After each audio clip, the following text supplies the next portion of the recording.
আলহামদুলিল্লাহ, দেশ ও দেশের বাইরে যে যেখান থেকে আমাদের অনুষ্ঠান দেখছেন আপনাদের সকলকে স্বাগত জানিয়ে শুরু করছি বাংলাদেশ সরকার অনুমোদিত নুরানি তালিমুল কোরআন সমাজ উন্নয়ন সংস্থা কর্তৃক পরিচালিত বয়স্ক কোরআন শিক্ষা ক্লাসের 14তম পর্ব।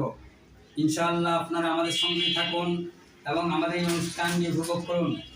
সকলেই বোর্ডে আমার হাতের দিকে দেখতে থাকুন। আপনারা বোর্ডের এই হরফগুলো চিনেন? আমি হাত রাখছি, আপনারা দেখে দেখে নাম বলবেন। বলেন।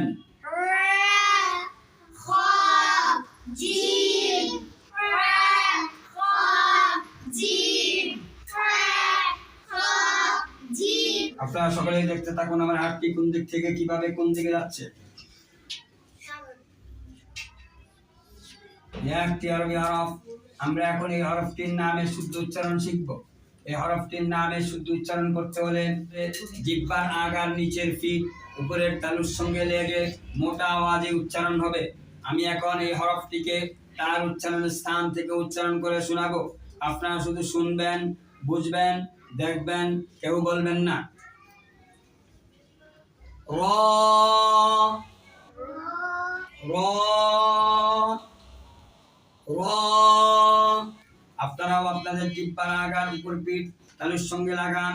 আমি এখন দেখছি অনেকেই মিলাননি, সবাই মিলান। আমি একবার বলার পর সকলে একত্রে একবার বলতে চেষ্টা করবেন। র র র। আপনারা বলার সময় আপনাদের দৃষ্টি থাকবে বোর্ডের হরফটির দিকে, কান থাকবে আমার আওয়াজের দিকে। আমার আওয়াজ শুনে বুঝে দেখে উচ্চারণ বলবেন। র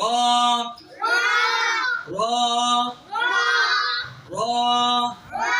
আবার বলেন, সবাই বলেন, একসঙ্গে বলেন, দেখে বলেন, বলতে থাকেন।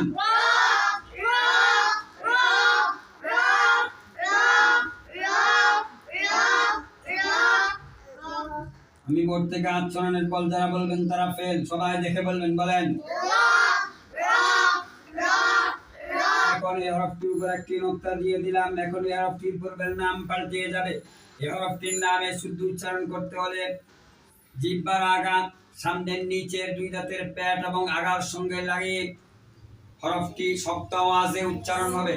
আমি এখন এই হরফটিকে তার উচ্চারণের স্থান থেকে উচ্চারণ করে শোনাবো। আপনারা শুধু দেখবেন, শুনবেন, বুঝবেন, কেউ বলবেন না। সা সা সা। আপনারাও আপনাদের জিহ্বার আগা সামনের নিচের দুই দাঁতের পেট ও আগার সঙ্গে মিলান। আমি এখনো দেখছি অনেকেই মিলাননি, সবাই মিলান। আমি একবার বলার পর সকলে একত্রে একবার বলে চুপ থাকবেন। সা সা সা সা। আপনারা বলার সময় আপনাদের দৃষ্টি থাকবে বোর্ডের হরফটির দিকে, কান থাকবে আমার আওয়াজের দিকে। আমার আওয়াজ শুনে বুঝে দেখে উচ্চারণ বলবেন। সা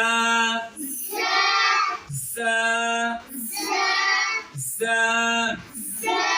আবার বলেন, সবাই বলেন, একসঙ্গে বলেন, দেখে বলেন, বলতে থাকেন।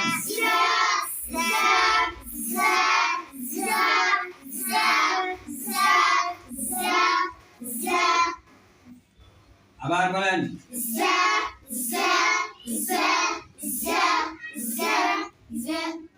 আমি বোর্ড থেকে হাত সরানোর পর যারা বলছেন তারা ফেল। সবাই দেখে বলবেন। বলেন। এই হরফটির নক্তা কোন দিকে? কয় নক্তা? সার উপর এক নক্তা। বলেন।